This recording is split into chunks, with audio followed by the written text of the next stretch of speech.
Live from the 607, it's the Ocho Duro Parlay Hour, where we're talking movies, TV, comics, and more. Join in the conversation on our social media with the hashtag ODPH, because here we go.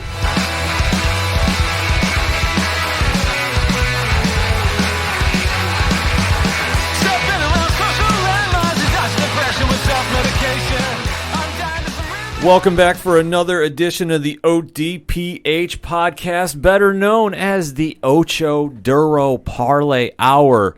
What is going on, everybody? My name is Ken M. I'm the host of the ODPH, and joining me in studio, as always, is the co-host. His name is Padawan J. Hello, hello, hello. Folks, we have a lot to discuss in the land of movies, TV, comics, and more.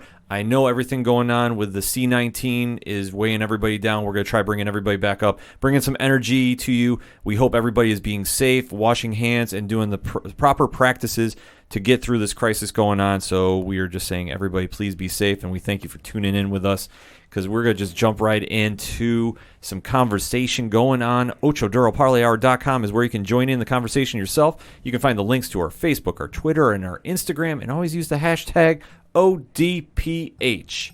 So, Pad, what do you feel like starting off with this week? I got some high energy. Let's go, man. Let's say, why don't we? You got some energy. We want to get running fast. Why don't we start off with The Flash? Yes, absolutely. One of our favorite shows going on the CW network, and the DC universe has a lot to go forward with this show. Now, I've been very critical since they came back from Crisis about the show, but it's shown some new life. And it's getting a little better by better each week. It's making steps. It's making some steps, so we are going to be talking spoilers. So if you haven't caught up on the latest Flash, we're going to tell you to pause this episode, watch the episode, and then jump back in. Or if you've seen it and you're like, hey, let's talk about it, well, here we go. Because in 3, 2, 1, Pad, what did you think? Thought it was a good episode. You know, always great to see Eobard Thawne come back. That version of, of a villain is always good to see, and it's great to see Tom Cavanaugh get to reprise that cold-blooded, zero what's given, version of himself he gets to play. But overall, great episode. Tom Cavanaugh is the MVP of The Flash. Uh-huh. If he ever leaves this show... Show's done. It's a wrap. I'm sorry. He adds so much to every character he plays, and he can flip it like a light switch and have different versions of himself, and they all come off very well. And for this episode, the team is trying to figure out what is going on with the Harrison Wells that is going on. The Nash Wells, I'm sorry to say. Right. Because there's so many Harrison Wells through all the multi-universe that has now been mashed together. Yep. And unfortunately, one is the soul of Eobard Thawne, a.k.a. the Reverse Flash. So this episode is really trying to focus in on what's going on, because now it appears that Thawne has taken over Nash's mind. Yep. Or he's trying to. Or he's trying to because, well, as we say, reasons. Because it's really... Dealing with the Flash can always be messy at times. Yeah. There's a lot of moving parts going on. There's a lot of different theories, and you really have to be into the sci-fi element to really appreciate it. Yeah, to a degree. To a degree. I mean, you don't have to be like super hardcore, but you have to be willing to... suspend some disbelief. Yeah. Otherwise, you're going to be really disappointed and get really aggravated at the show. But that's one thing about The Flash, if you've ever read the comics. It is always a good balance of sci-fi and action and drama, and it really resonates about the DC Universe's version of, dare I say, Spider-Man. Sure. That Barry Allen is always universal hope, at least how Grant Gustin plays him on the show. That is where he really stands out. I mean, if you really want to take it, the Superman is always supposed to be the symbol of hope, and Supergirl is always representing that. And obviously, we can go deep dive into past episodes about the Crisis on Infinite Earths and who got the right Avatar ranking. But for this, Barry Allen has always been portrayed as like the Spider-Man of this Arrowverse, or however you want to define it. So, with that being said, the elements are really kind of tying into what's going on here, because at this stage, too, we also know that the Speed Force is dying. Well, it's gone. But it also has like a little traces left in Barry to a degree. It's like the gas in your tank on your car. Yeah. Sure, it might be empty, but you got a couple fumes left. He's got a little fumes left, but it's very limited. Right. So his team is trying to put a way to monitor his Speed Force. So they're banking it for a rainy day. Yeah, it's almost like a pitch count in baseball. Which it would. That's the first thing I thought of when I saw them whip out the speed gauge. Yeah, and I was like, really? All right, well, it's. It makes sense though. It makes sense. It makes sense because you don't want to send him out on a mission that they need him for, or let's say in this instance wouldn't need him for. waste some of that speed energy and down the road when you really desperately need him. Oh, hey, sorry, he's out of his powers, and you've now put him in danger. Yeah, so it definitely makes a reason for going forward with it too, especially with now you have the looming threat of the Black Hole organization, which is still relatively new to me, and I've been trying to dig up a little bit so I can kind of understand what's going on.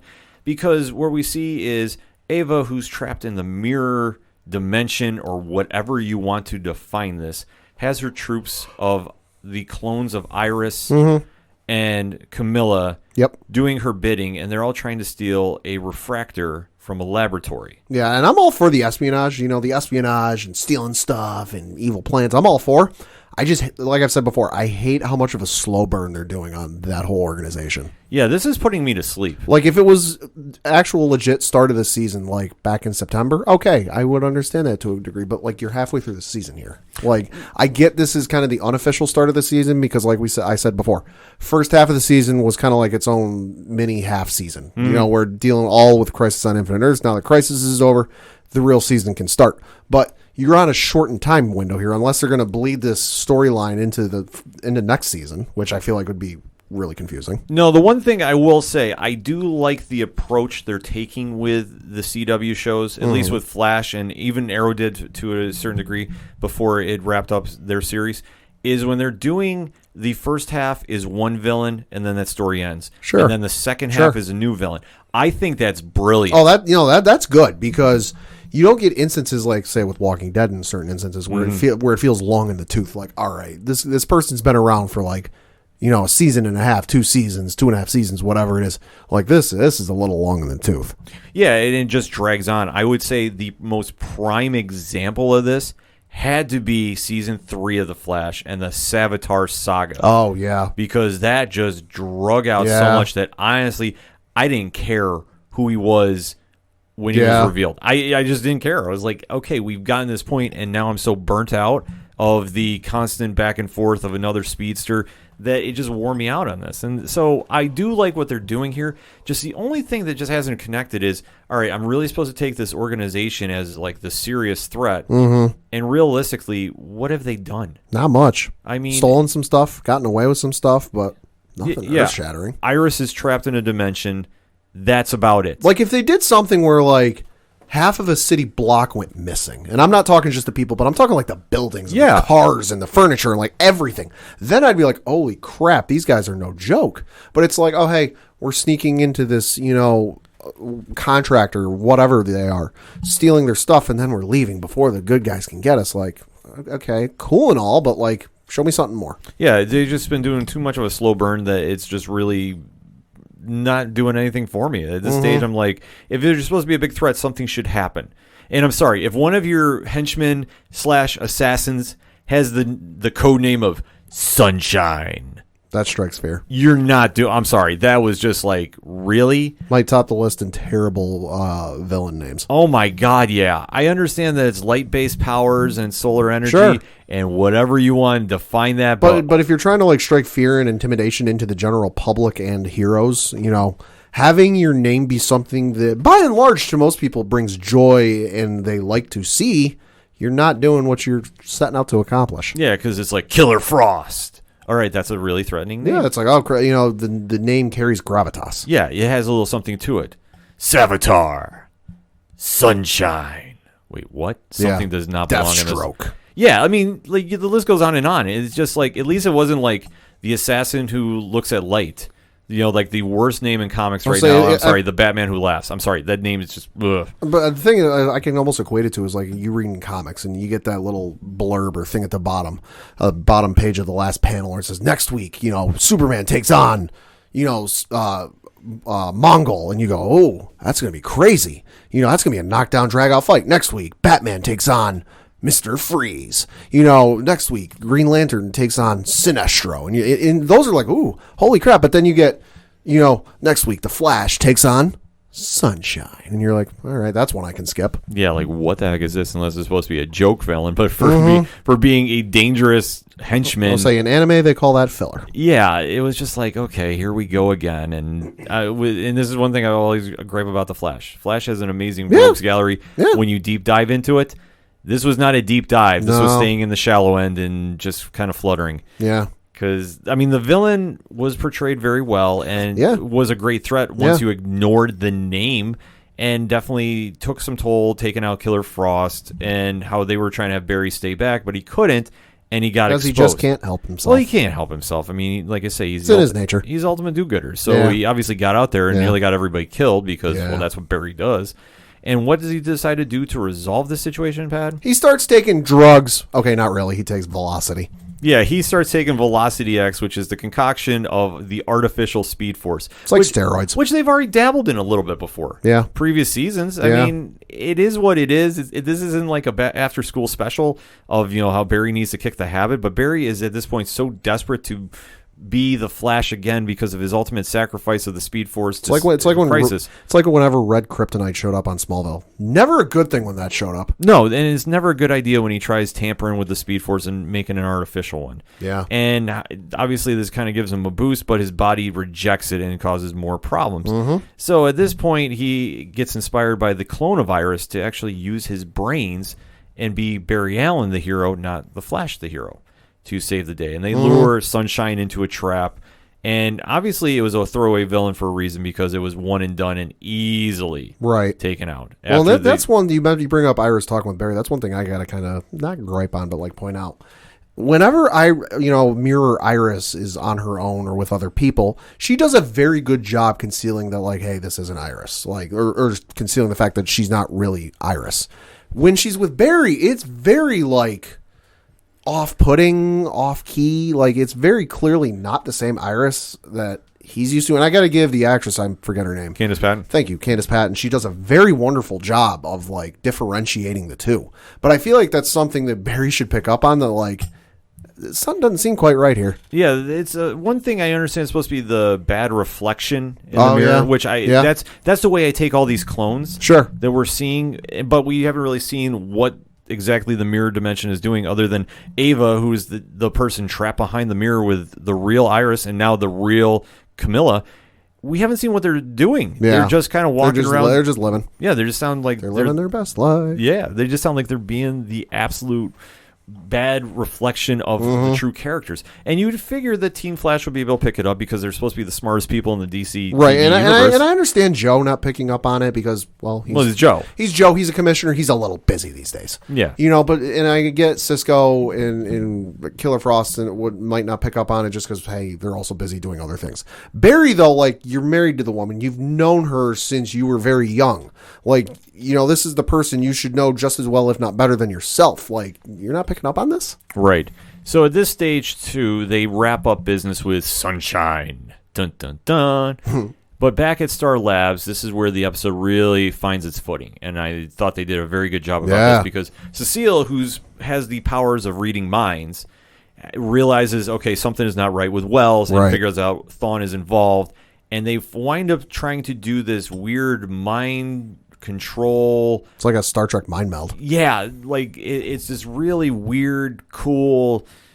I don't want to say exorcism because I know that was in the title. Well, so of that's the what they episode, called it. But that's what they called it. But it was almost like a possession removal. Well, don't forget Barry tried to kill him. Yeah, which tried to kill. I should specify. Tried to kill Nash while Eobard Thawne was in control. He was at the wheel. Yeah, which Barry obviously, and everyone else went, "What the hell are you doing?" Yeah, because Barry is just obviously with what's gone on with Thawne over the years. Yeah, I don't fault him for it. You understand the ramifications and you understand his reasoning. You don't have to agree with it because it's completely out of character for him.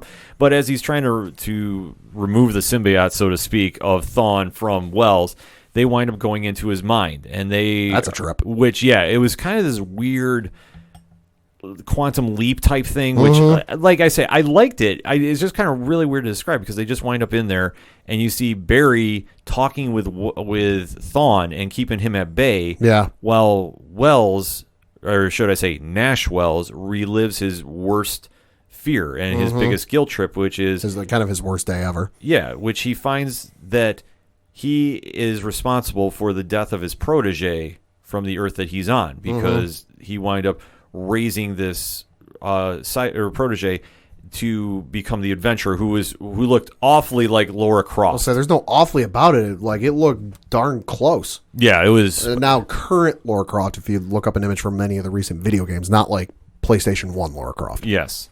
So when this is happening, Nash relives everything that goes on with it, that they were, looking for adventure and looking for treasure and looking for artifacts, much like, the Indiana Jones persona he plays. And I think that was one of the online nicknames fans gave him when he first debuted with the season was Indiana Wells. Oh, that's who I thought he was. You were actually going to call him Nash Wells? Yeah. I was like, no, he's Indiana Wells, because that's just how he was. I'm not going to lie. I was honestly waiting for like an off-key rendition of the Indiana Jones theme to play. Right. So at this stage, you see that he's responsible for the death, but this is what Thawne has been living off of and feeding off of. And the first time when I saw this, I instantly thought of Legion and the Shadow King. Oh, good comparison. And I was going, okay, how is Thawne doing this? Because Thawne has never had this mental control over somebody. And that's why I was saying, like, this whole sequence was like a weird mind control possession. Yeah. It's kind of hard to describe because, easily you could say it was an exorcism, but it really wasn't if you want to break it down. There was no holy water involved. Right. We know of, but that's true. Then again, it's Flash, and who knows? It could have been something involving jitters. That's true. Yeah, they love jitters. They do love jitters. I love jitters, too. I wish we had jitters. But, by the way, the episode went, though, after this, is once Wells relives his memory and deals with the fact that his protege, he blamed for himself, but he has to accept it, that it was basically not his fault, but he accepts the guilt for it. Thawne relinquishes everything he has, because for all that he was feeding off of, it was the fear and the guilt. Well, once Nash has accepted this, there was nothing left. And I got to say, I love the interaction in the scenes with Barry and Thawne. Yeah. Because Thawne's great. Said that before, say it again, say it till I'm blue in the face. And I love the fights and everything and all the action sequences he's had with Barry. But they've never, at least in my recollection or my opinion, had that chance to, like, sit down, kind of, have a chat, have it out, go toe-to-toe with their wits. It's always been, oh, yeah, we've had a quirky comeback or a witty comment, but then, time to run away.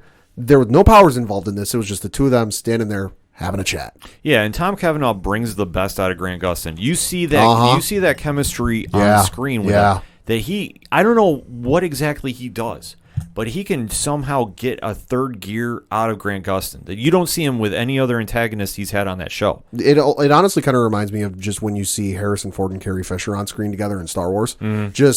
Just the way they play off of each other and just kind of bounce off of each other, and it just clicks. Yeah, I'm not sure if you put anybody else into either role, and the same goes for Flash. I don't think it works the same. No, it definitely doesn't. Like I say, Cavanaugh has earned his place on this show. Yeah, that if they ever had to replace Grant Gustin and just bring in Wally West and the actor replace him, Cavanaugh, as long as he's on that show, is going to be fine. Yeah. Because he can somehow, that just proves how great his acting is. He can just draw it out of him. Because when he has to go and he starts trying to feed off of Barry's emotions about the death of Nora. Right. Which I forgot, honestly, I forgot about the whole Nora saga. Well, to be fair, once you got past the season finale last year and they kind of were all teary-eyed and about that, they really haven't mentioned her. No. It might have been a passing mention in one line in the first half of the season, but they really haven't mentioned her at all. So it's easy to forget about her. Yeah, and I completely was like, wait, Nora? I was like, oh, wait, that's right, because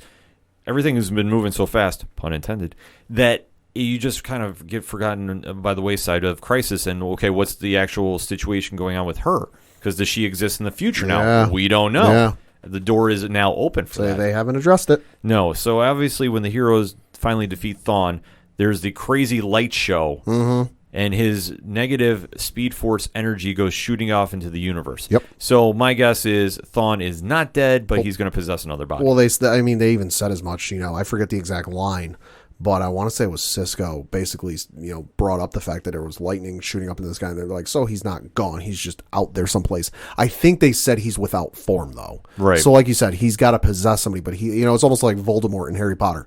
Once he loses his body the first time around, he's out there just, he's hiding someplace. He's hiding, and it's going to be interesting when they decide to bring him back. I'm willing to bet he's hiding closer than they think. Well, you know what? It would make sense with them introducing the new character Chester onto the team of having it be him. Just something, somebody that's new on the cast that you haven't seen coming. Yeah. I think it'd be too easy to do Allegra, who I know is the doppelganger of his protege. Yeah. So I think that would just be too easy to do. But I'm trying to think who's new on the show that's been added. I mean, it very well also could be somebody that like their what happened to them got left open ended, and just we've completely forgotten about them. Like somebody might be sitting in the I forget what they call it, but their jail cell. Oh, Ironsides. No, the jail cell they've got in the actual Star Labs. Star Labs. Yeah. Like if they've got somebody sitting around in there that we've just completely forgotten about, that just they've not mentioned and they've kind of left be. I can see it being something like that. Yeah, it's got to be something interesting. But if Kavanaugh's not playing Eobard Thawne, I don't know if you have the same energy coming out of it. No pun intended with that one. But it's just Kavanaugh as Eobard has been perfect. Yeah. And it's nothing against the other actors who have played him, but there's just something when Kavanaugh gets with Grant Gustin, he just brings something out of him. That's the true villain hero dynamic that you need for the show to succeed. Because once they tie that up, I mean, the episode kind of just folds normally. Barry apologizes for taking the drugs, and then he now has discovered Nora's diary of how to make a Speed Force, which I think is going to how they wrap up the season, which probably I'm not going to be mad about, and it makes sense because you have to reestablish the Speed Force if you're going to have a Flash. So you got to bring back the Speed Force, otherwise you have no Flash, and it makes sense to use the notes Nora has from Eobard Thawne about making a Speed Force, just make it without so much evil. Yeah, which Barry will have to do moving forward, because now with a crisis left void of the Speed Force, there's a lot of speedsters that are affected by this. So essentially, you're almost resetting your own timeline after it's already been reset. It's kind of like some weird Inception stuff right there. But it's going to be interesting to see how it does. And I wonder if they're now going to tie in that part of the Black Hole organization is they're going to be trying to do the same thing. That everything is going to be tying together, because now we see that the refractor that everybody's hunting for from Sunshine earlier is now in Eva's hands in the mirror dimension. So that being said, overall thoughts on this episode, Pat? Like I said, great episode. Really love seeing Eobard Thawne. Hopefully he's not gone for too long and we can see him again sometime. But can't wait to see where they go from here. I definitely have to agree. I mean, this episode was definitely a real step in the right direction, and I like how since the Grodd episode, they've been inching forward and doing a little better of what they need to do, and obviously they're bringing back some old friends too, so that does help in the dynamic. And I know now they're taking 2 weeks off. I'm not sure if this is due to production being shut down for the C-19 or whatever is going on with that. I will say I have not heard anything out of the litany of postponements and things getting put on hold. I have not heard anything about the CW shows. The only thing I heard was Supernatural. Okay. I did hear Supernatural, but I have not heard about the other ones. I'll say I haven't heard anything, but I'm also not able to check the news and Twitter 24/7, so I could have missed something. Right, no. You're allowed to, Pat. You're human. It's okay. But for where the Flash is going, they're going to be back on April 7th. So is Legends of Tomorrow. We can touch upon that a little bit as well, talking some spoilers. And this was the official Brandon Routh setting off, going back in time. Again, tipped their hand when an interview got released like a day or two before the episode and talking about his final episode. Yeah, which you knew he was going to have his final send-off in style. And they did, touching upon going back in time to deal with William Shakespeare and Romeo and Juliet. Yeah. And this episode was pure Legends. If you need a definition of what goes on in this show, it is this. It had the heart and emotion with him saying goodbye to his teammates, and Brandon Routh did an amazing job reminding you why he's the ultimate Boy Scout. And it just had the quirkiness of the bachelor/bachelorette parties going on, and then John Constantine doing Romeo. Yep. And how that was all paired off. I mean, it was a good throwaway episode, which you're going to get a lot from Legends, but it was what it needed to be, and that was the proper send-off for Brandon Routh. Nothing really moving the needle with this one. No, really the overall plot of this season not really moving any forward or backwards. No, it's just kind of being very stagnant, which I don't necessarily know if that's a good thing. I know it's typical Legends, so I'm not as upset about it. Sure. But I kind of wish we had a real idea where they're going. Yeah. Because once that you have John Constantine made the deal with Astra, okay, where do we go from here? And he's trying to honor that deal, but we're really not moving forward. We're still doing Legends missions. We're not... Yeah. You're only doing so much to get the Luma Fate and whatever that's going to tie into. And I know that they got a piece from it, but it didn't feel to me Right. as this episode really did anything other than a nice little send-off for Brandon. Yeah. Which I'm okay with. I mean, obviously, since he has been the addition to the CW universe, his character of Ray Palmer has gone in many different directions. Yeah. From being the Tony Stark wannabe Yeah. to the ultimate Steve Rogers fanboy in how he's been portrayed on Legends. And he went from being the super serious to now the super goofy, but it works in his case. And plus, I thought he had the perfect send-off on Crisis, acknowledging the Superman past, redeeming it in a lot of fans' eyes. Yep. And now wherever he goes on for his future endeavors, we wish him the best of luck. Absolutely. Because that's the easiest way to describe that. Did some quick searching about the Flash production. There was an article from IGN back on last Friday, the 13th, which reads, quote, all filming and production for the CW's The Flash has come to a stop amid coronavirus concerns, according to the show's unit manager, Brent Crowell. Confirmed by Deadline, all cast and crew involved in The Flash were told not to return to work effective today, March 13th. Additionally, there was no time frame given for when production would begin again. The article goes on to mention that Riverdale was the first CW show to stop production after a crew member came into contact with a non-crew member that tested positive. Further, TV Line reported that production of Lucifer has also came to a halt. There is no word yet on if other shows such as Supergirl, Legends of Tomorrow, and Batwoman have followed suit. I would imagine they all are. I mean, obviously, with what is going on with C-19, it is better to be safe than sorry. Yeah, absolutely. So if they have to stop production, I fully get it, fully stand behind it. No issues with that. The only thing we know is there's going to be more episodes coming week of April 7th. Yep. That's all we know moving forward. If anything is coming after that, it's really kind of up in the air of how far along they are with filming. Right. So that being said, one thing we mentioned on the sports show, and we'll just reiterate again too, with everything that's going on with C-19, we're going to be trying to find the most news articles we can. And we're also going to kind of be doing some throwback ideas, maybe rewatching some old movies, some old shows. The Room. No, we're not watching that. Oh. You can watch that Pad solo. Like, you might have a separate panel for that. I will just produce that episode. That'll be like Pad Presents. But we're going to just kind of have some fun with that. And if you, the listeners of the ODPH Society, have some ideas of stuff that you want us to watch and review and talk about, please hit us up on that social media. Always jump in that conversation on Facebook. We're going to ignore anyone suggesting the Star Wars holiday special because I've put myself and several people through that once. I'm not doing it again. Oh, I'll watch that. I will take that over The Room any day of the week. Oh, I would too, but just no. Well, Pat will be selecting what we're going to be watching. So if you have some ideas and you want to say, hey, you might want to check this show out and it's something we can check out on Netflix or Hulu or what have you, definitely hit us up. Let us know on Facebook, on Twitter, on Instagram, or even shoot the email. All that information is on OchoDuroParlayHour.com because with everything going on and with production being stopped and movie theaters being closed down temporarily, we're going to be still filling content. We're not taking a week off for the show. We'll definitely have something to talk about, whether we have to go deep dive into a comic series, do something kind of crazy like that. We're definitely going to have some content on here because it is our way of saying thank you for listening to us with everything going on. That being said, hit us up on that social media and let's recap what's been going on in the CW universe. What did you think of this week's Flash episode? What did you think of Legends of Tomorrow? What did you think of Batwoman? What do you think of Supergirl? We haven't really been talking about that, but we definitely can have that conversation. So hit us up. Let us know. We're going to take a quick break. We'll be right back.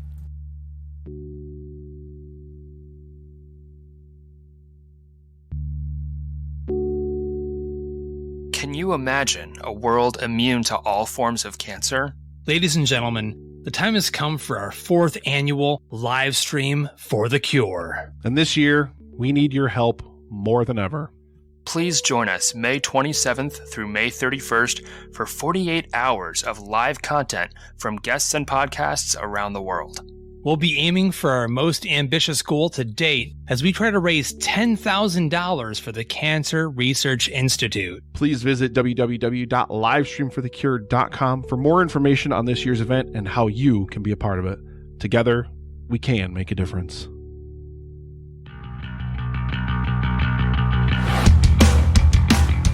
Hi, this is Tyler from Second Suitor, and you're listening to the ODPH podcast.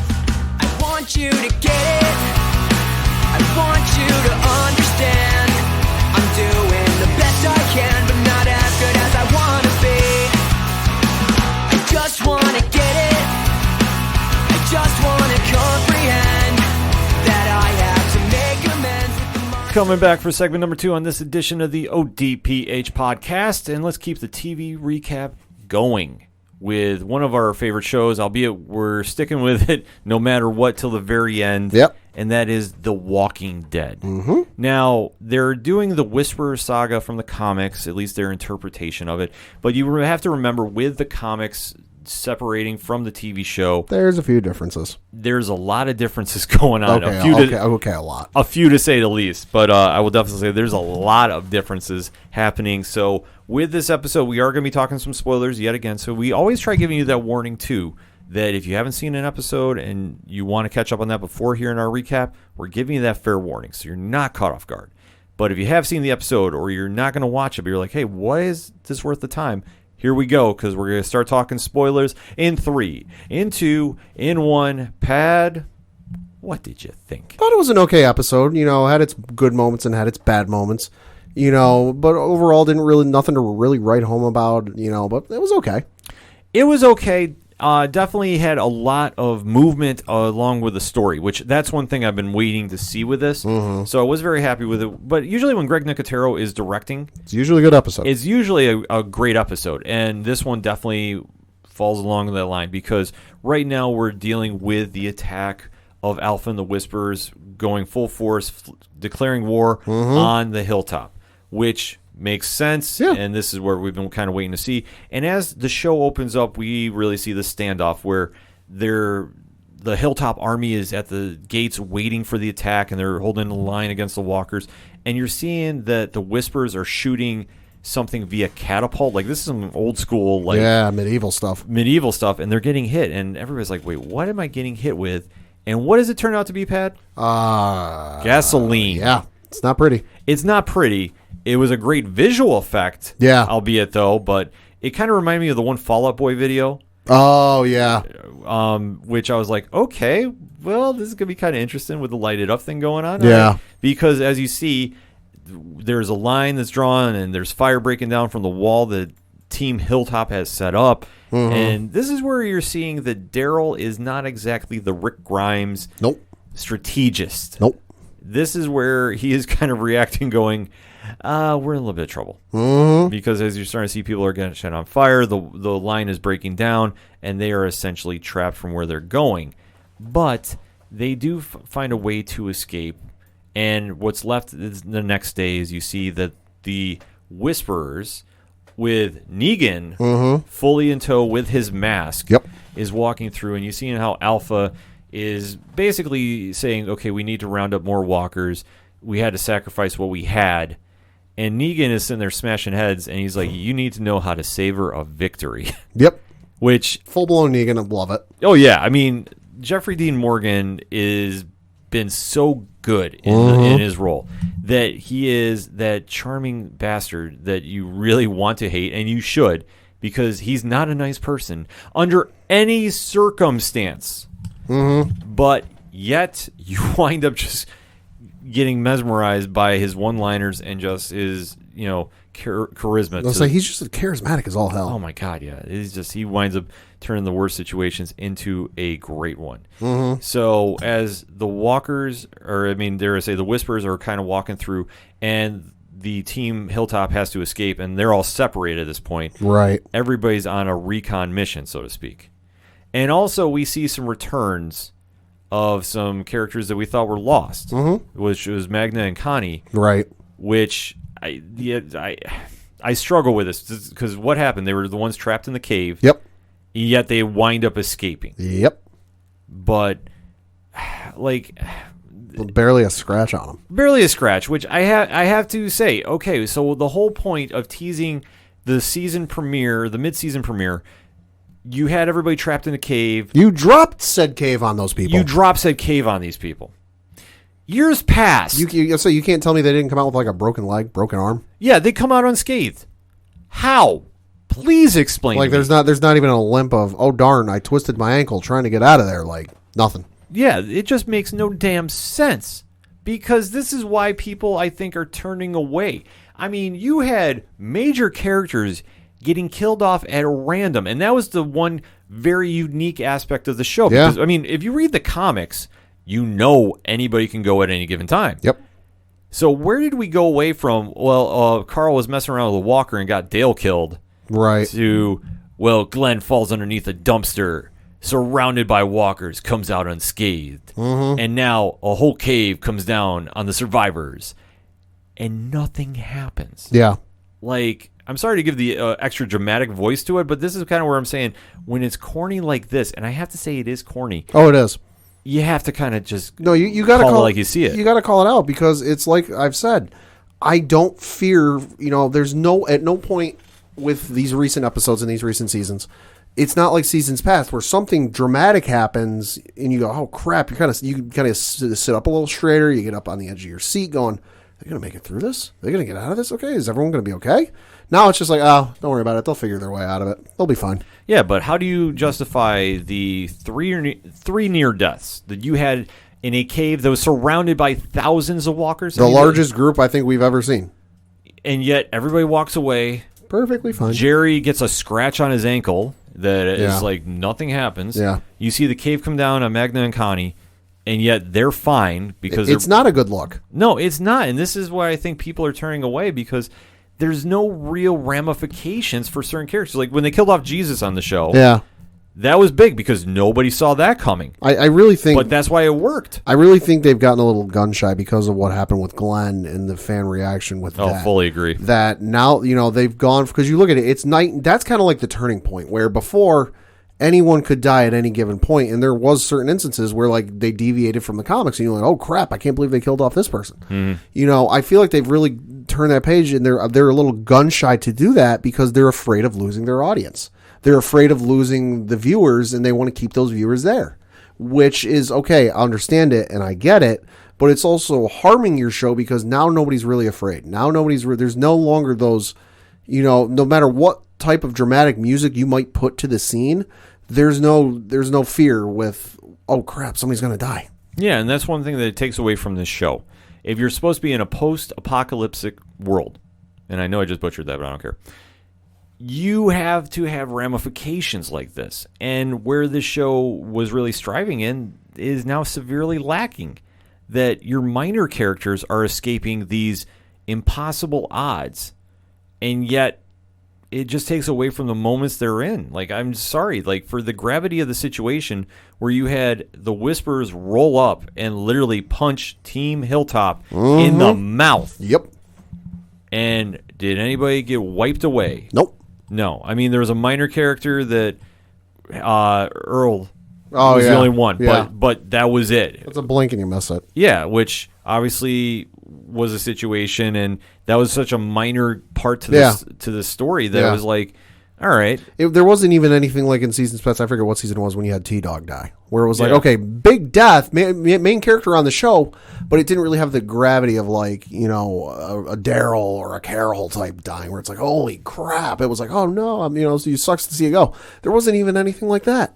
No, it just really wasn't. And to really say that this was like an impactful, no, it wasn't. Like it was very dramatic to see how it played off with Judith. Yeah. Because now that she's growing up in the zombie apocalypse, she gives no you-know-whats. Well, right, but she is the example of what a kid is growing up in this world is going to be thinking, and that's just the dynamic that it is. Like I know there's that whole new show coming out that's supposed to be the teenagers, right? What, Worlds Apart or I think that's what it is. But either way, like that one doesn't even look like that really gets it more than Judith does. I mean, Judith is literally grown up in the zombie apocalypse. Yep. So born in the middle at the start of it, grew up in the middle of it. Right. So that being said, her storyline, there was a little, emotional tie into Earl because that's the first time she's really had to see and go through that firsthand. Yeah. I think more so than just, okay, I'm with Michonne or Rick at the time, whatever the case is. Yeah. And just really go from there. Right. I mean, that was definitely dramatic, and that was one that I remember when the scene was unfolding. I think I said we were watching together. I think I said, I'm like, oh, damn, right in front of her? Yeah. Like, that was definitely like a whoa, surprising type moment. But she didn't bat an eye. She didn't blink. She didn't freak out. She just like, well, didn't get himself. All right. Well, when you're under the tutelage of Michonne, you wind up learning. I mean, say when your daddy's Rick Grimes and your adoptive mother is Michonne, you ain't got no fear. No, you're definitely taught how to survive in this world. Yep. So that's why she's lasting as long as she is. To flip the coin, though, they did have a couple notable deaths on this show, which that's why I thought this was actually a pretty good episode. Yeah. Because to establish that you're having the Whisperer War go on, you need to have some real ramifications. I know they've been telling the saga of Gamma and how she's flipped on the Whisperers to help Team Hilltop. And while she's trying to save Kelly and Aiden and the baby, she winds up, trying to do the heroic death where she's leading everybody away, and she has that final standoff. And I remember watching with you, and we're like, she now suddenly can take out walkers like nobody's business, like she's the, Carol 2.0. Right. And then lo and behold, she is taken out Yep. by the man, the myth, the legend known as Beta. Which Beta has definitely really brought something to the show, which it's been sorely lacking, because Beta is the true threat. It's not Alpha. Well, if I remember right, he got hurt in some capacity before the mid-season finale last year, if I remember right, and was kind of like off recuperating because like he was basically on death's doorbed. Well, he fell down that elevator shaft and somehow survived. Yeah, like he was on death's doorbed. He was knocking on the door. So, I mean, it makes sense we haven't seen him in a while, but to see him come back and really like, stab. And especially, too, with the dynamic going on with Alpha and Negan at the time, too, he's really sensing that his presence is being threatened. And I know when Alpha was previously talking with Negan earlier in the episode and saying how he needs to be a lion and really earning his stripes, I think Beta is knowing this, and Beta is going out of his way to reestablish that he is the number 2 of this equation, and obviously taking out Gamma like he did, and then waiting till she came back to life. I mean, it just goes to show how really messed up Beta is, but he adds such a dynamic, and I can't stress that enough, that the show lacks, because you need that major super villain type. So you need that type, like a Governor, like a Negan, who is just on that knife's edge of like absolutely like being calm, being collected, sort of, but able to like at the drop of a hat just absolutely snap and go nuts. Yeah. And I'm sorry, like Gamma. No, Alpha has been good and has been a good villain.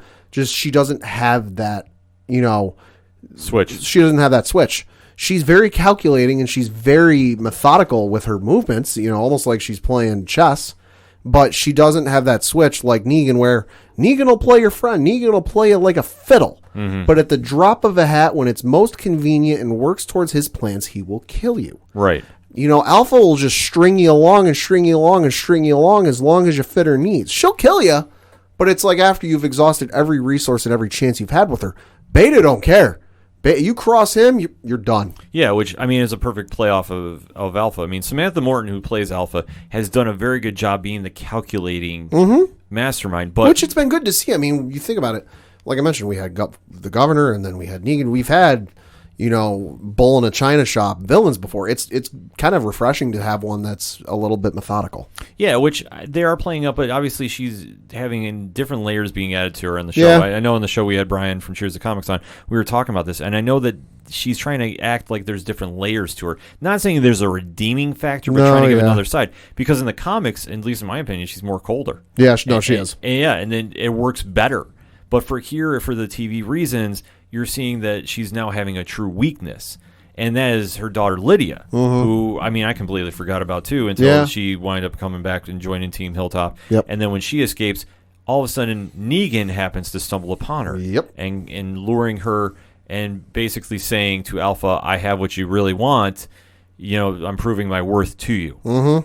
And how the episode escalates from there is you see that there's this long talk between Alpha and Negan, and how he's saying, or Alpha's saying, you need to be a lion and really step up, and just this is how the world is. And Negan actually gives some backstory about his character, because he was talking about his wife at the time. Yep. And it's really a side of Negan that he doesn't share. Right.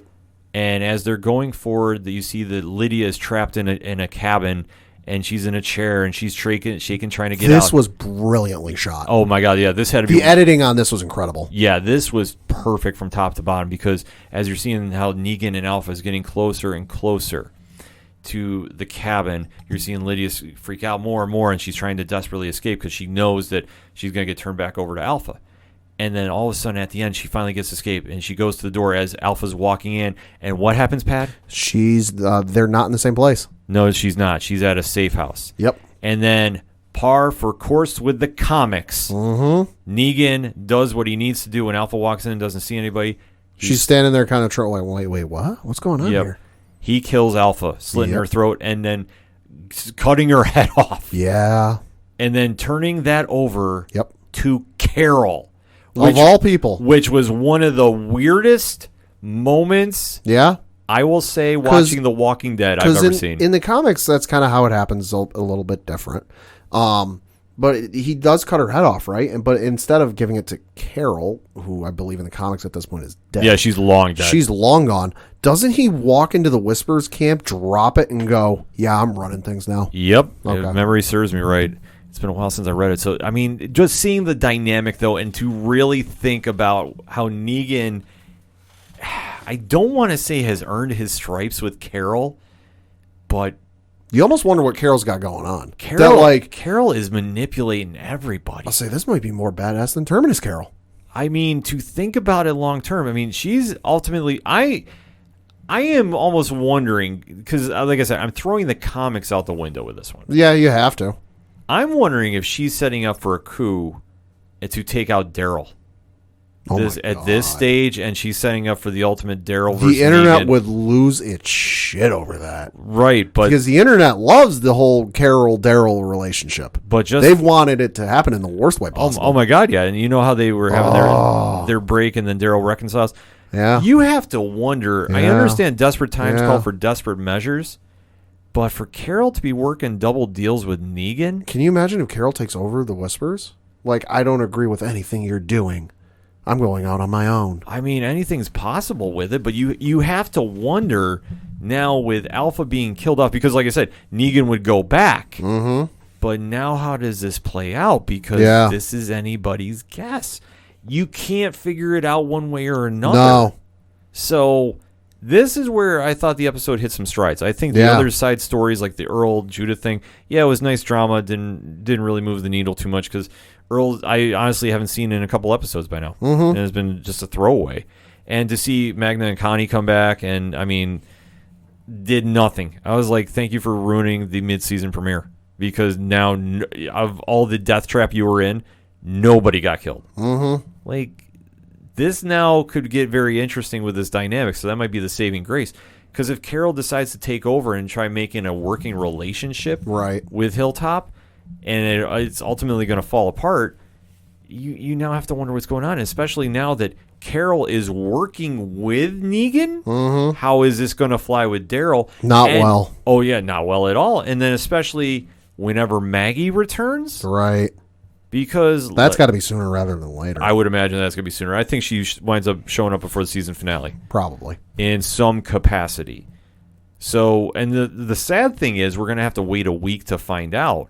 Not because they're taking time off, but next week is Michonne's send-off, I believe. Right, which I think that's going to be like a retrospective type thing, and not a catch-up on where she's been. Yeah, you have to think of, I mean, Denai Guerrera is going to be heading out from the show. I mean, they've already announced that. Yep. And this is where she took off on the side story, and it's just pretty much been focusing on what she's doing. And there was a lot of stuff that looked like flashbacks. Mm-hmm. So to allude what Pat was talking about, I don't doubt that they do a send-off for her. She's definitely earned that. I mean, she's one of the most popular characters on the show. Yeah, I remember when they teased her and they first showed her, fans went nuts. Oh, yeah. Well, I mean, to see how she has progressed in the comics and just been the badass that she is, and how she has been brought perfectly to the screen, you got to give that character its due send-off. Mm-hmm. So wherever they go for next week's episode is anybody's guess. But now you're going to let fans simmer on the idea of a Negan-Carol dynamic for 2 weeks. Yeah. And then looking at the title that comes back, too, when they slated for March 29th, it's titled Look at the Flowers. Oh, no. So, oh no! You almost have to wonder: is Carol lost it that much that if you can't beat him, join him, and is going to do something with the Whispers? Because now, essentially, if you've taken out Alpha, the war is over. You would assume. You would assume. I wouldn't count Beta out though. I think Beta's going to say kill everybody. Yeah, Beta will be Scorched the last. Earth. Yep, and I am here all day for that. Even if he's got half his face ripped off, which Gamma did on the way out. Give me that all day. I'm actually excited to see in 2 weeks. I'll be excited to see the send-off next week and see how they play that out. Mm-hmm. But more to get where the story is going to go, because I think this could be a nice injection into the series that's long overdue. I mean, we know it's coming back for at least one more year. And then after that is anybody's guess, but especially with 2 other side shows, they got to end strong. Right. The Negan Carol dynamic is what's selling me on this, so we'll have to wait and see. But overall, thoughts on the episode before we close out? Great episode. Can't wait for next week's episode and for where things go from here. So let us know what you think, ODPH Society. What is your thoughts on The Walking Dead? What did you think of Alpha's send-off? Were you there for it or were you not? And the whole Negan-Carol dynamic. We didn't have this in the comic, so how you feeling about that? Hit us up with a hashtag ODPH. We're going to take a quick break. We'll be right back. Hey everybody, I'm Steve. And I'm Izzy. And this is Everything I Learned from Movies. And tonight, like every night, we bring you questionable movies and pass the lessons that we've learned on to you, as well as we go over some great beer and funny third thing. Yes, we're excellent beer reviewers, and as BJCP certified beer judges, we sort of know what we're talking about in regards to that. The movies? So if you want to hear us talk about odd movies and Izzy talking about BJing, woo! Listen to us at eilfm.podbean.com. That's everything I learned from movies.podbean.com. Hey honey, are you ready to pop that top? Woo! My top! Hey, this is Brian Wolf from Fair City Fire. You are listening to ODPH, the greatest podcast in Binghamton. Woo!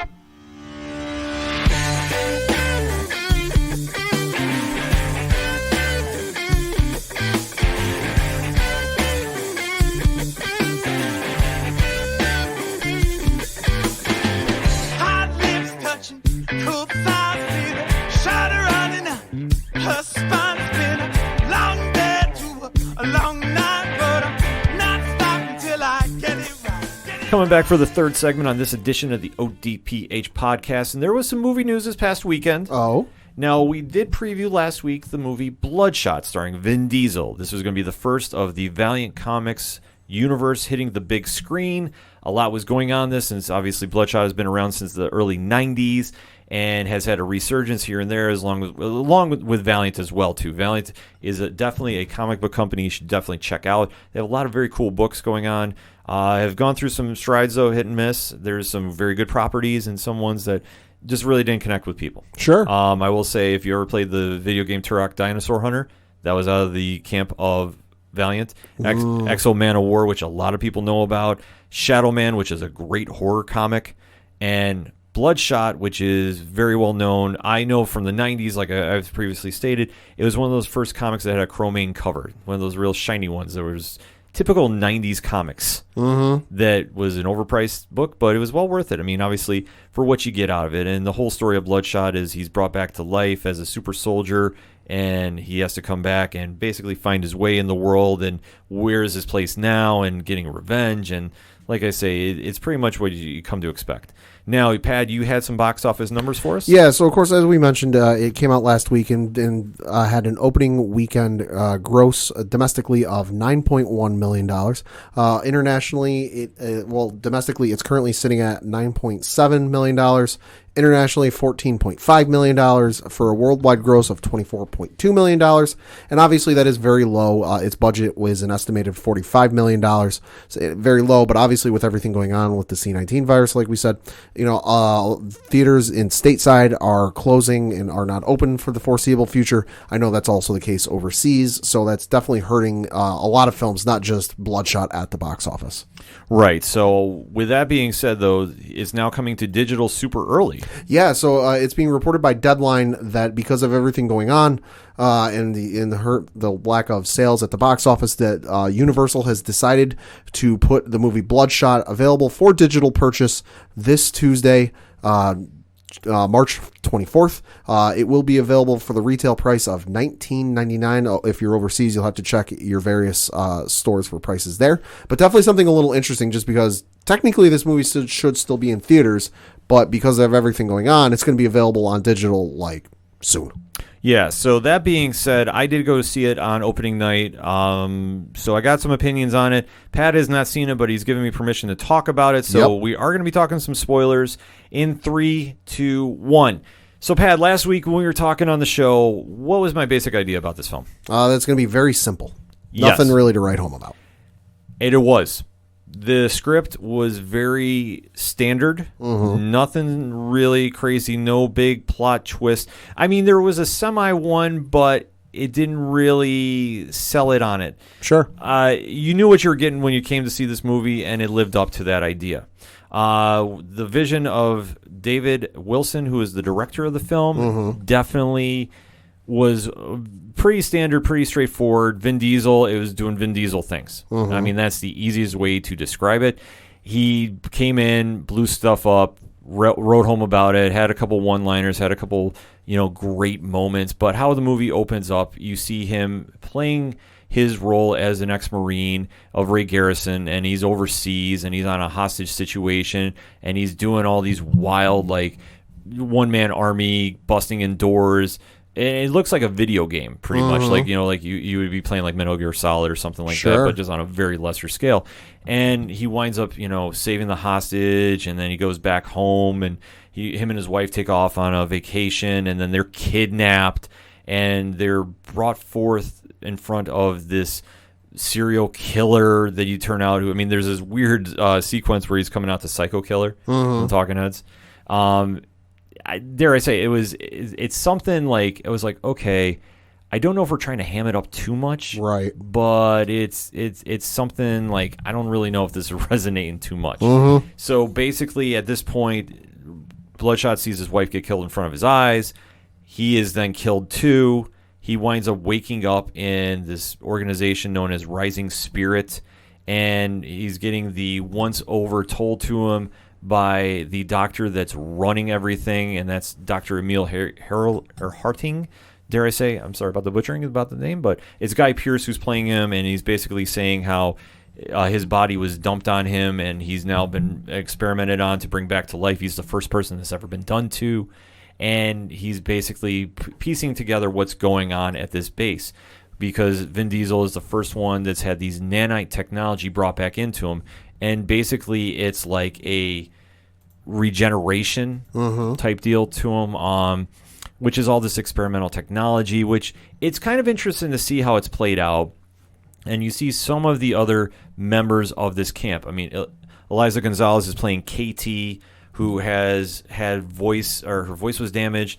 Her breathing was, and she now has like a different kind of tube in there. Okay. And she can basically is like immune to gases, but she can breathe underwater. Like, it's kind of like this weird dynamic. Yeah. You see that there's another character in there that had lost his eyesight, and he has basically a vest on that can see for him, and it's kind of like this weird cybernetic thing going on.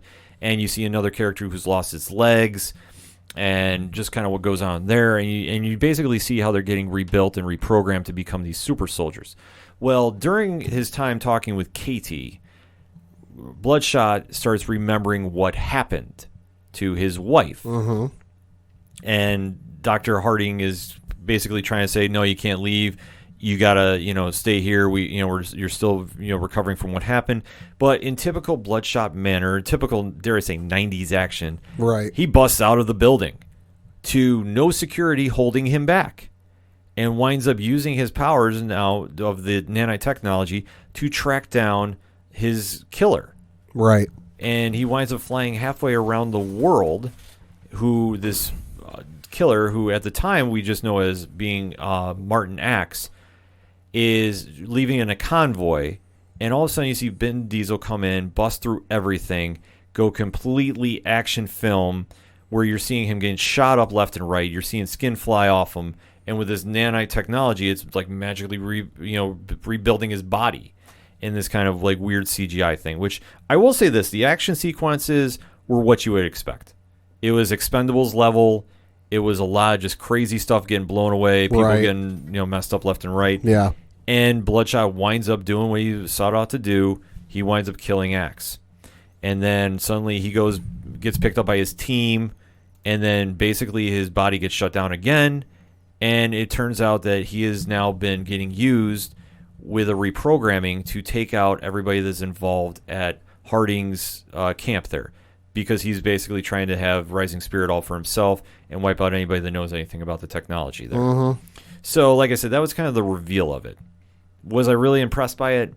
I was thinking, okay, this might have a bigger payout later, But as you see that he's now reprogrammed and he's going after somebody else, another doctor by the name of Nick Barris, you see that one is remembering what's happened. And you're kind of seeing the flashbacks starting to kick in with Bloodshot. And then while he's going to kill Barris, now in England, there is a computer programmer by the name of Wiggins who's in the basement and basically has been the backup plan should something happen, and winds up setting off an EMP after Barris is killed. Oh, jeez. And he winds up taking a sample of Bloodshot and reworking him and basically bringing him back. And basically explains to him everything that you've had false memories planted in you. Your wife has never been killed. In fact, you've been separated from her for years. Right. So basically everything he's lived has been a lie. So at this point, what do you think he does now? Probably nothing good. Right. He decides to be a one-man army and go back and try taking out Rising Spirit one-on-one. Of course he does. Yes, because at this point, he's getting hunted down. He does get taken out, and then he's basically trying to work his way back in, but he's already been captured. And at this stage, too, he's going to be wiped out, and you can kind of see that there's a little problem with him and one of the soldiers there, too, that him and Dalton just don't get along. Sure. And Dalton is, like, gleefully, like, all of a sudden have this weird, like, creepy, like, I can't wait to see you fall again. This is what I live for. And this kind of segue. Meanwhile, Katie is showing some sympathetic, connection to Garrison. And is trying to stop it and winds up going in and preventing him from getting the final wipeout happening to him. So when this is happening, it just escalates into more and more. They buy him more time where Katie sabotages the plan to go on and Bloodshot gets free.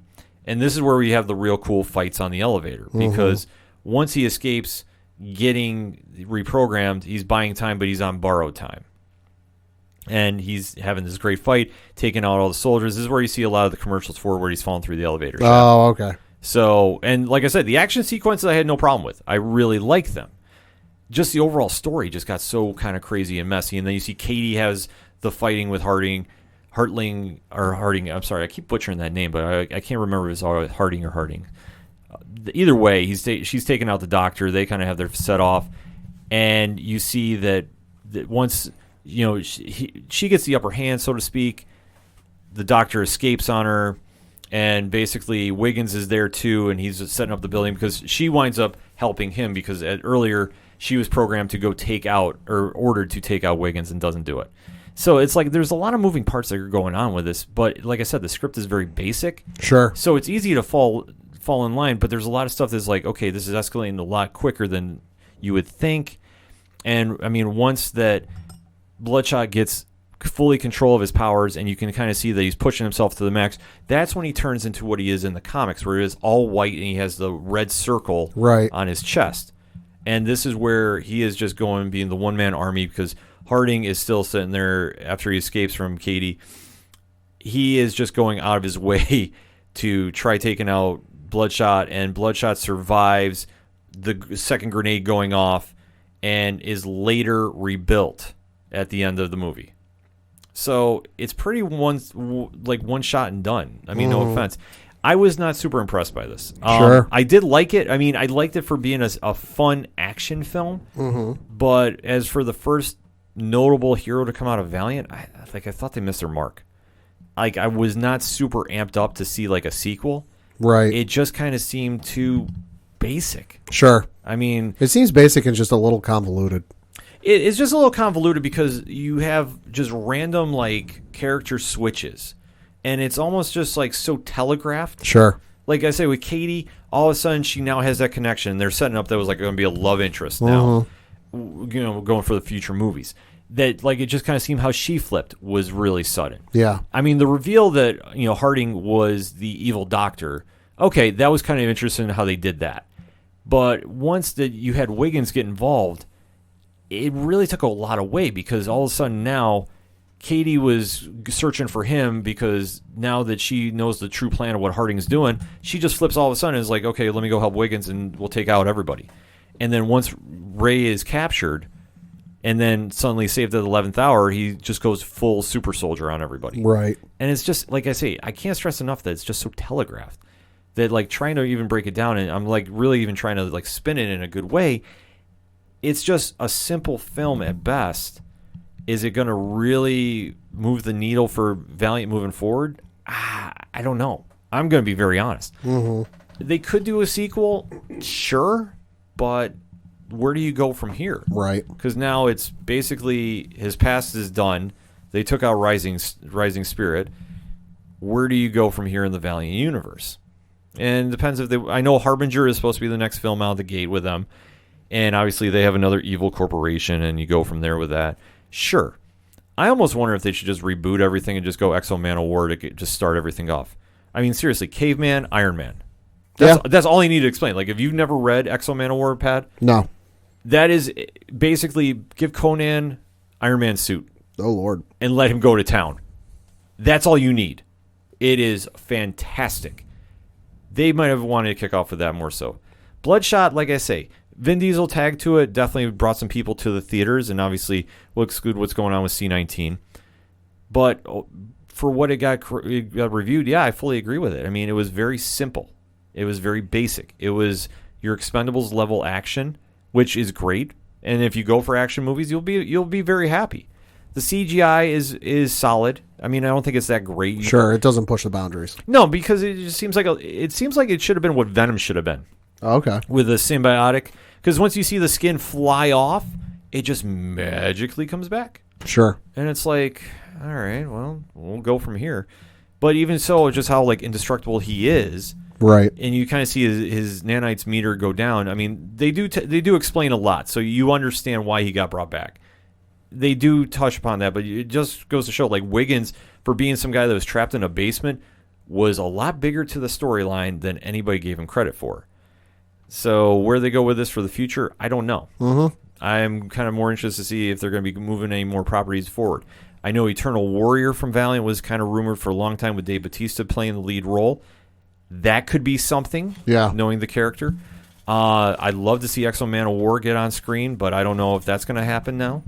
I'd love to see Shadow Man, because that would actually be kind of cool, especially with the horror resurgence going on right now. Yeah, I mean, with anything Valiant in the future, you kind of got to, you can't really look at this film and judge it based off of anything, because I know a lot of instances with movies, if they do a sequel, they got to look at the previous one. Did it make its money back? And this one, you kind of can't look at it because there was obviously huge extenuating circumstances that kind of got in the way.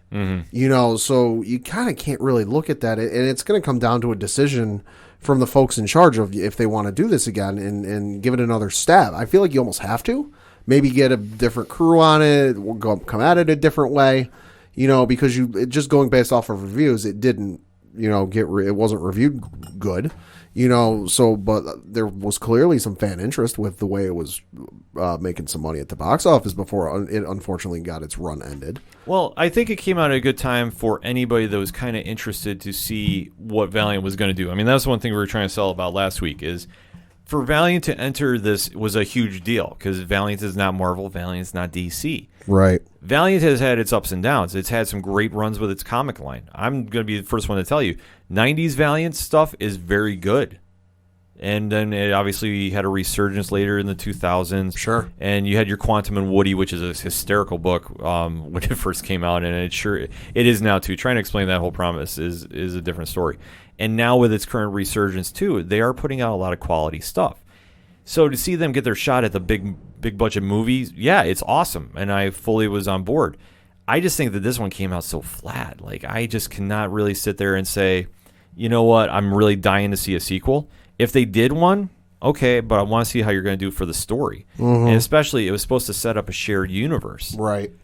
I don't know exactly where you go from here. I mean, there is some storylines you can do. As I said, Harbinger was supposed to be the next one. If you want to have Bloodshot appear in that one, I think it'd be okay as a cool cameo. But then after that, where do you go? And that's going to be the true telling point. Because depending on how many properties they want to run with for Sony and Columbia, who are, I believe, they're the ones responsible for the film, you have to look at this and say, is it really, going to move the needle to do something else moving forward? I think there's other properties they can do, and I just think Bloodshot, though, needs some work. because it's going to be great if you're just looking for a very simple, mind-numbing action film, but don't go in for any kind of script or any kind of reason. Right. You're not going to find any. That's my take on it. So when it comes out on digital next week and you watch it, let me know what you think, and we can have that conversation if you love it or if you hate it, because it's going to be very, I don't want to say polarizing because I think that's too nice of a word. It's going to be very one-sided on how you feel. And like I say, for me, I'm at the stage where if I had to give it a grade, I'd probably give it a B minus, C plus. Like, it's middle of the road for me. Like, I would say probably C plus. But that's just how I'm going to grade it. But let me know what you think. Hit me up on the hashtag ODPH. What was your thoughts about Bloodshot? Do you want to see it? Do you not? And why? Let's have that conversation. We're going to take a quick break. We'll be right back. Hello, this is Andrew from the Pop Culture Brews podcast. We're the podcast where we take pieces of pop culture we absolutely love, we do deep dives on them, and then at the end of the episodes, we reveal to you the beers we were inspired to make by it. You can catch us on Spotify, Apple iTunes, and all of the usual suspects. Why not come check us out and have a pint?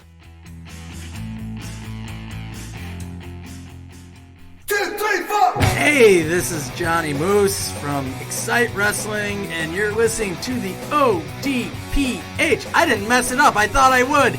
Right now, back to the guys.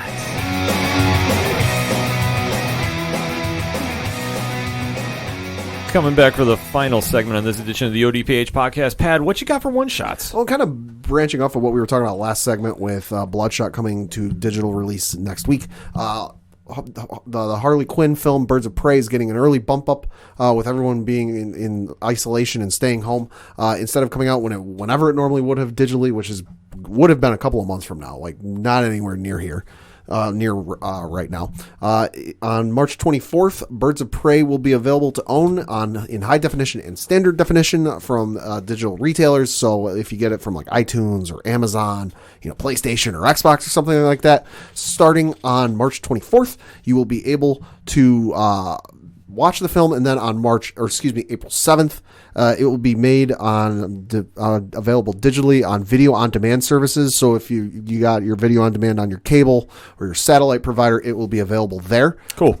It will also have the special features bird's eye view mode, Birds of Prey, Birds of Feather, Grime and Crime, Wild Nerds, Romanesque, Sanity is So last season, a love/skate relationship, and Gag Reel. So definitely something to check out. Maybe something to give a watch if you hadn't seen it. And hey, it's getting an early bump up. Well, hey, I mean, obviously it makes a lot of sense to do it, and especially for everybody that's going to be quarantined and staying home and, and doing the right thing to obviously to deal with what's going on with C-19. I think it's a great move, and I think that it definitely saves people from going out of their house, and obviously whatever we can do to get through this whole virus is I'm all for. Just to get this over and done with. Hey, we'll say watch the Lord of the Rings extended edition Blu-rays. That'll kill about a day for you. Yeah, it definitely will. I mean, there's going to be so much to go deep diving on, and especially how streaming services are going to be airing movies early. Yeah, I know Disney Plus added Frozen 2. I want to say it was 3 months ahead of schedule. I know the actors and actresses for the final season of Agents of S.H.I.E.L.D. are all for releasing that final season early, because that, if I'm not mistaken, is done and in the can. Yes, that is done. Done and in the can. So who's to say other series and streaming services, if they've got something done, they might put something out ahead of time. I think so, and I think it's a smart move to do, and obviously to be entertained at this time with everything going on. Whatever we can do is always a good thing. So I'm all for it. Yeah. So that being said, the other comic news I was going to mention for one shots, we just found out about as we were recording. And apparently Marvel is bringing back the Infinity Stones to the MC comic universe. So, Pat, break it down for me here. So, in an article on Marvel.com titled Infinite Destinies returns the Infinity Stones to the Marvel Universe. It reads, the Infinity Stones have played a key role in some of the Marvel Universe's most defining moments, and now they've returned in the hands of Marvel's most popular new characters. The chase for the powerful Infinity Stones will play out in Infinite Destinies, launching this summer. It says basically what's going to happen is you're going to have a series of 8 annuals. Each installment will pair Marvel's biggest heroes, such as Captain America, Iron Man, with some of the newest and upcoming heroes and villains, such as Star, Amulet, and more. The exciting new additions will, may or may not possess some of the stones. Who's to say? It's going to be kind of the mystery going on involved with it, but the ultimate question at the end is, who's going to have them, who's after them, and what's going on. Because anytime the Infinity Stones are involved in the Marvel comic universe, it's never a good thing. No, it's not. I'm really kind of puzzled by this. This is reminding me a lot of the 1993 Marvel Comics annuals, where at that point they were trying to challenge everybody with creating a new hero or villain, depending what's going on, and a lot of them did not stick. Yeah. A lot didn't. The only ones that ever really stuck out to me was the Executioner, who was a villain for the X-Men for a while. In fact, I think it came back, if I'm not mistaken, in one of the books recently. Sure. And there was also X-Treme, who was rumored to be a Summers brother at one point. He was getting teased, but he kind of fell by the wayside too. So with that being said, when you're bringing back the Gauntlet and you're introducing the new with the old, and it kind of seem like new heroes, and especially like the article goes on to say that it sounds like whoever has these stones, that they've like bonded with them, that they're going to have some of the powers of said stones. That's going to get messy. It's going to get messy, and I don't mean that in a bad way. Just like you think whoever's got the Time Stone or the Reality Stone, like they can't control it. That's going to get real weird. Well, it also depends too, because they got so many crossovers going on right now because they have Empire going on. And I know that they have 10 of Swords coming from the X-Men, but I don't see the X-Men being a part of this. No. And especially how, with the names getting mentioned, I know they're very high on Star right now. And Amulet just debuted, if I'm not mistaken, in Miss Marvel. So there are some new heroes they're trying to introduce. Yeah. So I don't know if this is a way to really kind of push them, but we just... Maybe a little bit. I mean, because the list they've got, and there will be more, if I read the article correctly, there will be more annuals than what the list we have announced today. But the list as we know it right now is starting in June. You have Iron Man Annual number 1 along with Captain America Annual number 1. July has Thor Annual number 1 with Black Cat Annual number 2. August has Avengers Annual number 1 along with Miles Morales Spider-Man Annual number 1. And then rounding out in September, you've got Guardians of the Galaxy Annual number 1 along with Amazing Spider-Man Annual number 2. You know what also kills me about this? Okay, annuals come out once a year, right? Yep. How long have these books been out for? Not long.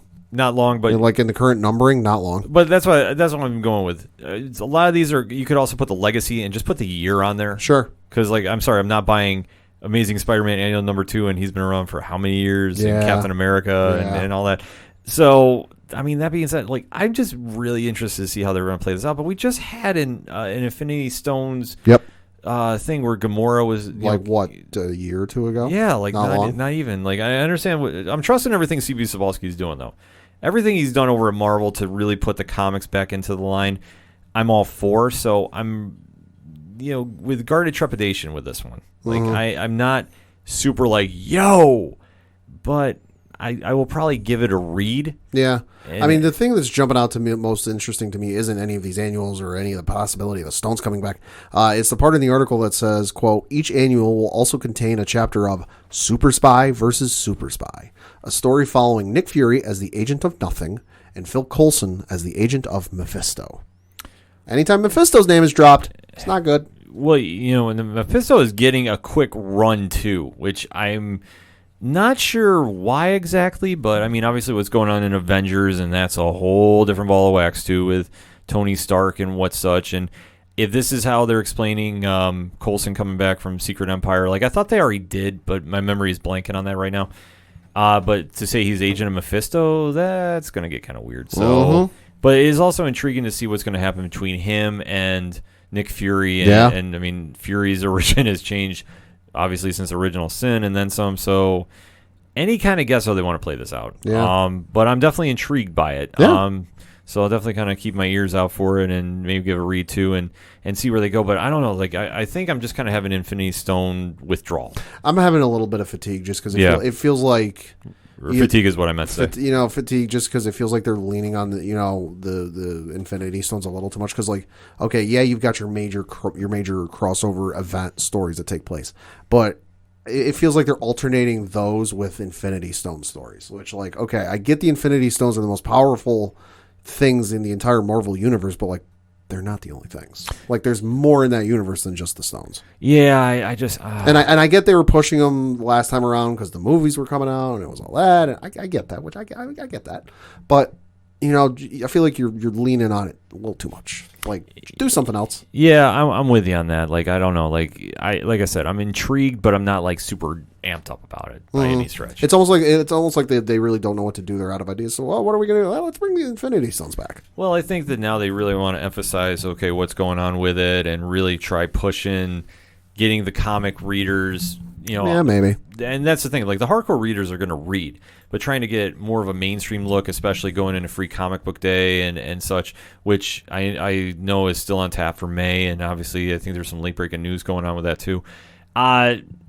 You know, anything that kind of get people reading comics, I understand them taking a shot with. Like I say, the fatigue factor is sitting in with that. So we'll have to wait and see what Marvel does. It's definitely worth the read, and obviously checking out shows like Ghost of Stratosphere, Cheese of Comics, they're all going to have something to say about it too. So we'll definitely have to keep your ears peeled for that. So that being said, at the comic shops this week, a couple recommendations. Obviously, what they're doing with Batman and the run James Tynion is on right now is absolutely insane. Yeah. And obviously the lead to Joker War is definitely taking off, and where they're going with that is anybody's guess. I don't even want to fathom trying to figure that out, because that is just absolutely bonkers, just everything coming out with that. And with, you know, everything that they're setting up with for that, and especially with the Punchline Mania, it's really just kind of crazy to think, like, okay, where are we going to go with this? But there's two books that were jumping out. Obviously, the new issue of Batman 91 is out too, and you're kind of see him and Harley Quinn fighting a Jokerized cop force. Let that sink in, Pat. Oh, Lord have mercy. Yeah, let that sink in. And I said, Tynion, though, has done no wrong, so I can't say anything bad about that. No. And there's also a tie-in to, or prelude to, the Joker War 2 with Nightwing 70. Okay. Which you see the Joker wearing the Nightwing costume. Ooh. Now, I will say this. Anything to get rid of Rick Grayson, I am here for. So let it go on. Hasn't had its run. Oh, you bite your tongue. Get rid of Rick Grayson any day of the week. We need Dick Grayson back in, damn it. So that's all that was really kind of jumping from DC at me. And on the Marvel side of things, obviously they got X-Force is coming out with issue number 9. Excalibur is coming out. I know we always hype them up. And they also have their Outlawed book too, which is kind of like their big teen book crossover. This is kind of the Fall of the Champions. So there's a lot of good stuff coming to your local comic book shops. We already shared on our Facebook page Just Incredible Cosplay from Sound Go Round. He does his Wednesday pull list. That is up there to take a look at. Also, always recommend our guy out in Colorado. That is the one and only Brian Wayne from Cheers to Comics. He is always breaking down what's the latest and greatest in comics. We definitely want you to check out the Cheers to Comics podcast. And definitely get out and try supporting the stores as much as possible. If you can't physically get there, see if they do gift certificates online. Anything to kind of support everybody right now, especially local business, local restaurants, and local artists too. That's a huge thing right now with everything going on C19. So just kind of be supportive of everybody that's going through this right now. And if we all stand together, we can definitely get through this. That being said, the music you heard on this week's episode of the ODPH Entertainment Edition is that of Shout at the Robots. You can find out all about them on ochodoroparlear.com/music. You can also check out Floodlands, Second Suitor, Fair City Fire. The list is going on, and it is growing. There are 2 bands that are supposed to be swinging through the ODPH. We just need to finalize times. I would suspect you'll hear them sooner in May than you will, or not May, April instead of May, because I know earlier there was one that was announcing that was coming in May, but I think you'll hear them about mid-April.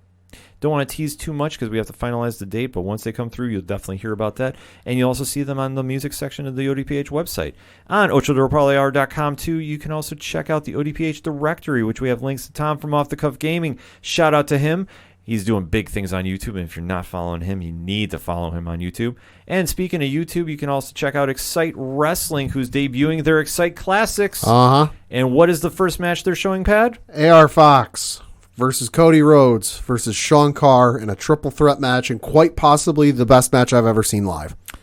That is some high praise from the only one, Padawan J. So to find out about that, you'll have to check out Excite Classics on YouTube. This Thursday, as we are recording, 6:05 Eastern Standard Time is when it starts. So definitely stay tuned for that. and you can find out all about them on the ODPH directory. Also, you can check out 8122 Productions, Three Fat Nerds podcast, Horror Zone 607, and their Patreon, which Love is Scary might go more weekly after March. Good Lord have mercy. If you're not into the hashtag Dr. Loveonomics, hashtag Big Natty Cool. He's not using the Loveonomics thing, is he? Yes, he is. Oh, my God. Oh, it's gotten to that point. You think that he's crossed the line, he has spray painted over it and lit it on fire. That's how much he's walking over it, folks. And you can get into that if you sign up for their Patreon. $1 gets you in the door. $3 gets you a comfier seat at the table. And there's rumor that they're going to have more content coming. I'm hearing about a Ron review show. And we definitely have to plug sometime sooner than later. We don't have an official date yet, but we did tease this. All parties have agreed to appear on the show. And that's Brian from Cheers to Comics, Just Incredible Cosplay, and Ron from 3FN are all going to be coming on the ODPH, and we're going to have a big comic book discussion podcast. That is going to be worth the weight in gold. You won't hear that one on Patreon, but there'll be so much other content you will. You just got to head over to 8122productions.com for all of that. And on the ODPH directory, you can check out all the podcast groups that we are in. So shout out to Pod Nation, shout out to Next Wave, shout out to Legion on Indie Pods, shout out to the Apocalypse community, and shout out to hashtag 607 podcasts. All of those podcast groups can be found on Podchaser. One quick click on the ODPH website, and you can take you right there. You can download so many different podcasts, get familiar, write some reviews, get some subscriptions going, check out their Patreons. There's so much to do all on one place, and that's OchoDuroParlayHour.com. And you can also find out the link for live stream for The Cure, May 27th through the 31st. Epic Film Guys is putting it on their Twitch channel. We are going to be on the Sunday, May 31st from 1 to 2 p.m. It's going to be the ODPH, Three Fat Nerds, and Off the Cuff Gaming doing a hashtag 607 podcast team up. I don't exactly know what we're going to do yet, Pat. It's going to be something. There was rumor that we might have a Deadpool appearance too. Oh, Lord. I am just hearing a lot of rumors coming out from the camp. We're all still trying to figure out what we're going to do.